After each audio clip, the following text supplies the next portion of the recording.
Big boss season 9 హౌస్‌లో నిన్న రాత్రి తనూజ మాట్లాడిన మాటలు నిజంగా అద్భుతం అనిపిస్తాయి జనాలకు. అయితే కళ్యాణ్ విషయంలో తనూజ చాలా గొప్పగా ఆలోచించింది.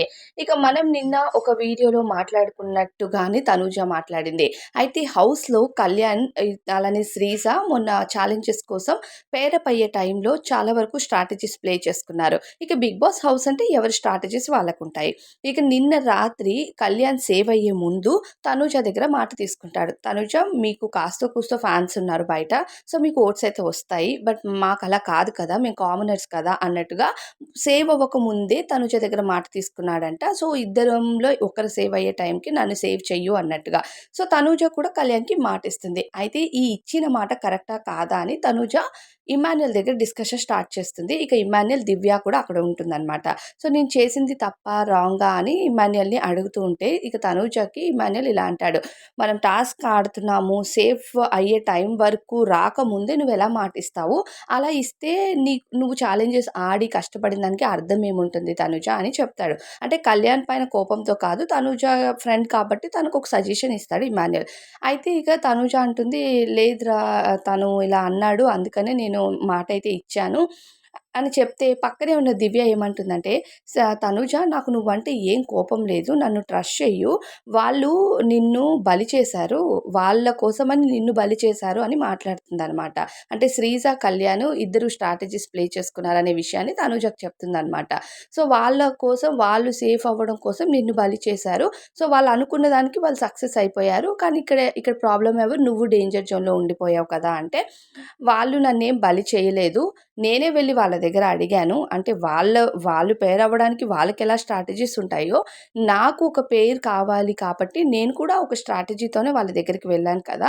సో, ఇక్కడ స్ట్రాటజీస్ ప్లే చేసుకోవడం వల్ల తప్పేం లేదు. ఎవరి ఆట వాళ్ళు ఆడడానికి ట్రై చేస్తున్నారు. బిగ్ బాస్ చెప్పారు కదా! మీకు అనుభవం ఉన్నవాళ్ళు, మీతో పోటీ పడగలిగిన వాళ్ళతోని స్ట్రాంగ్‌గా ఆడగలిగిన వాళ్ళని సెలెక్ట్ చేసుకోమని చెప్పారు కదా బిగ్ బాస్. సో, వాళ్ళ స్ట్రాటజీస్ వాళ్ళకుంటాయి. నేను వాళ్ళనేం తప్పు పట్టను అన్నట్టుగా తనుజ దివ్యకి చెప్తుందనమాట. సో, దివ్య అంటుంది, లేదు లేదు నిన్ను కావాలని వాళ్ళు బలి చేశారు. నీకు ఈ పాయింట్ అర్థం కావట్లేదు. నాకు నీ పైన ఎటువంటి కోపం లేదు. నేను నీ మంచికే చెప్తున్నానన్నట్టు దివ్య చెప్తూ ఉంటుందనమాట. అంటే దివ్యకి శ్రీజ, కళ్యాణ్ పైన కోపం ఉంటుంది. తనుజ పైన కూడా ఉంది. లేదని ఏం లేదు. భరణి గారితో తనుజ ఒకప్పుడు ఉండే క్లోజ్‌నెస్‌ని తనుజ ప్లేస్‌ని దివ్య రీప్లేస్ చేయడానికి ట్రై చేస్తుంది. బయట చూసొచ్చిందనే టాక్ కూడా ఉంది. లేకపోలేదు. అయితే ఇక్కడ మాత్రం ఏంటంటే వాళ్ళిద్దరిని తనుజ దగ్గర ఎలా అయినా బ్యాడ్ చేయాలని ట్రై చేస్తుంది. కానీ తనుజ మంచి స్టాండ్ తీసుకుంది కళ్యాణ్ కోసం, శ్రీజ కోసం. లేదు అలా ఏం లేదు. నాకొక పేరు లేరు.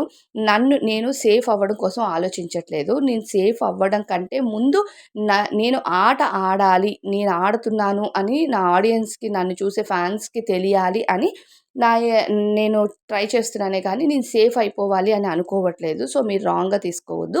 నేను సేఫ్ అవ్వడానికి కాదు. నేను బాగా ఆట ఆడితే జనాలే నన్ను సేవ్ చేస్తారు. ఇప్పుడు డేంజర్ జోన్‌లో ఉన్నా నాకేం ప్రాబ్లమ్ లేదు అన్నట్టుగా తనుజ అయితే చెప్తుందనమాట.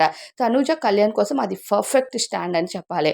అయితే కళ్యాణ్ నిజంగానే ఒక కామనర్‌గా వచ్చాడు హౌస్‌లోకి. తనుజ ఒక సెలబ్రిటీగా వచ్చింది హౌస్‌లోకి. సో, తనుజ తనకి మాటిచ్చింది. ఆ మాట మీద స్టాండ్ తీసుకుంది. కాకపోతే ఆ మాట తప్పా, రైటా అనేది ఇమ్మాన్యుయల్‌ని అడుగుతుంటే, దివ్య ఏదో తనుజకి ఫేవర్ చేసినట్టుగా వాళ్ళిద్దరి పైన అంటే పుల్లలు పెట్టడానికి ట్రై చేస్తుంది. ఇక తనుజ ఒకటే అంటుంది. నాకు ఆడాలి అంటే ఒక స్ట్రాంగ్ ప్లేయర్ కావాలి. ఒక స్ట్రాంగ్ ప్లేయర్ అంటే ఇప్పుడు భరణి గారేమో మీతో పెయిర్ అయిపోయారు. మరి రీతు ఏమో డీమోన్‌తోనే ఆడతది. తను ఇంకొక ఆప్షన్‌ని చూసుకోదు. మరి మిగిలిపోయింది నేను, సుమన్ గారే కదా! ఇంకెవరితో అడుగుతాము. సంజన, ఫ్లోరా గారు ఇద్దరు ఉన్నారు. మరి ఇంకా ఆప్షన్‌గా నాతో ఆడేవాళ్ళే లేరు. ఉన్న వాళ్ళలో నాకు స్ట్రాంగ్ కళ్యాణ్ అనిపిస్తున్నాడు. సో, కళ్యాణ్‌తో నేను ఆడాలనుకున్నాను. నేను ఆడి చూపించాలి, గెలిచి చూపించాలి అనుకున్నాను. అందుకే నేను కళ్యాణ్‌ని చేసుకున్నాను. నేను కళ్యాణ్‌ని కావాలి అనుకున్నప్పుడు, అందులో నా స్ట్రాటజీ ఉన్నప్పుడు, వాళ్ళు నన్ను చేసుకోవడానికి స్ట్రాటజీస్ ప్లే చేస్తారు కదా! సో, దాన్ని నేనసలు తప్పే పట్టను అన్నట్టుగా తనుజ మాట్లాడుతుందనమాట. సో, కళ్యాణ్ కోసం దివ్య దగ్గర పర్ఫెక్ట్ స్టాండ్ తీసుకొని నిన్న మిడ్‌నైట్ లైవ్‌లో అయితే గట్టిగానే ఇచ్చింది ఇండైరెక్ట్‌గా. దాంతో దివ్య అనుకోని ఉంటది, అబ్బా! నేను వేసిన ప్లాన్ వర్కౌట్ అవ్వలేదని దివ్య బాగా డిసప్పాయింట్ అయ్యే ఉంటది. కానీ తనుజ టాస్క్‌లు ఆడింది, అన్నీ చేసింది. కాకపోతే ప్రెజెంట్ డేంజర్ జోన్‌లో ఉంది. బికాజ్ ఏంటంటే కళ్యాణ్ కోసమని తను క్లియర్‌గా చెప్పింది. సో, డేంజర్ జోన్‌లో ఉండడం కూడా తనకి ప్రాబ్లమ్ కాదు. ఆట ఆడడం ఇంపార్టెంట్. నాగార్జున గారు లాస్ట్ టైమ్ అన్నారు, ఆడడమే కాదు గెలవడం కూడా ఇంపార్టెంట్ అన్నారు కదా! ఆ పాయింట్‌ని తనూజ క్యారీ ఫార్వర్డ్ చేస్తుందనమాట. సో, ఆడడమే కాదు గెలవడం ఇంపార్టెంట్. సో, గెలవాలంటే కళ్యాణ్ లాంటి స్ట్రాంగ్ పర్సన్ నా దగ్గర ఉండాలి అనుకుంది. సో, కళ్యాణ్‌ని చూజ్ చేసుకుంది. ఆడింది, గెలిచింది. సో, ఆ హ్యాపీ మూమెంట్ ఉన్నా సరే డేంజర్ జోన్‌లో ఉన్నాను. సో, ఇలా మాట ఇవ్వడం ప్రయర్‌గా ఓకేనా? లేదంటే వీకెండ్‌లో ఏదైనా దీనిపైన ఏమైనా నాగార్జున గారు డిస్కస్ చేస్తారేమో అనే భయంతో ఇమాన్యుయల్ దగ్గర మాట్లాడుతుంటే, దివ్య ఏదో తనూజకి ఫేవర్ చేసినట్టుగా మాట్లాడుతుంటది. కానీ తనూజ మాత్రం తన ఫ్రెండ్స్ కోసం స్టాండ్ తీసుకోవడానికి ఎప్పుడు రెడీగా ఉంటది కాబట్టి, సో, కళ్యాణ్ కోసం స్టాండ్ తీసుకుంది. కళ్యాణ్ చేసింది తప్పే కాదు అంటూ కళ్యాణ్‌ని సపోర్ట్ చేసిందనమాట. సో, మరి తనూజ నిన్న మిడ్‌నైట్ లైవ్‌లో కళ్యాణ్ కోసం స్టాండ్ తీసుకొని మాట్లాడిన మాటలు నాకైతే నిజంగానే అద్భుతం అనిపించింది. మరి మీరు లైవ్‌లో చూసారా? చూడలేదా? మీకెలా అనిపించాయి తనూజ మాటలు అన్నది కామెంట్స్‌లో చెప్పడం మర్చిపోవద్దు. అలానే వీడియోకి ఒక లైక్ ఇవ్వండి.